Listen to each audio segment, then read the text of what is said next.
how's the reaction to Comic-Con this year? Are you pretty excited? I'm super excited. The panel yesterday was so warm and welcoming, and the questions were so thoughtful.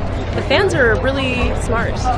Yeah, surprising considering the show. Yeah. So are you planning to do a lot more sister stuff as the season continues? Well, yeah, I mean, it's not really what I plan, it's what the writers and producers plan, but yeah, there is definitely more exploration of Jenny's and Abby's relationship, and I think that's something that the audience has really responded to. It's really nice to see such a strong sister duo. We haven't really seen that before. Like, literally strong sister. Yeah, in many senses of the word, yeah. So that's great, and yeah. just the entire, just the whole concept of not just guys kicking butt and saving Not just the show, guys, but no. it's the women as well. It's a really great show in terms of just getting it across the spectrum. It really is, yeah, thank you. Now, if you could say for the last season, what was there a highlight episode or scene that Jenny had? I would say one of my favorites was getting to play Possessed and work with Clancy Brown.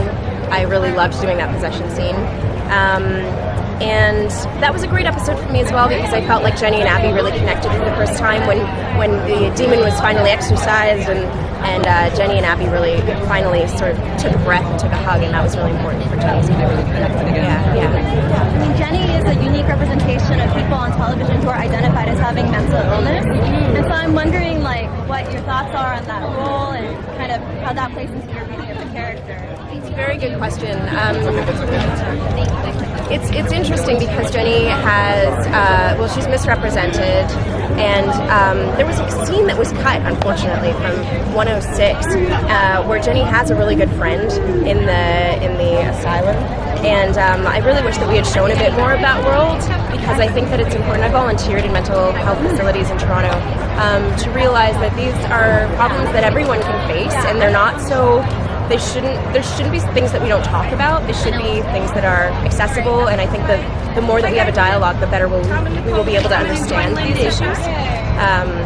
So yeah, I mean, it doesn't really play that much into the character, but I like the conversation in general. Yeah. So we should get rid of that stigma, basically. Get rid of the stigma, definitely, and talk about it. Yeah, definitely. Thank you guys so much. We're gonna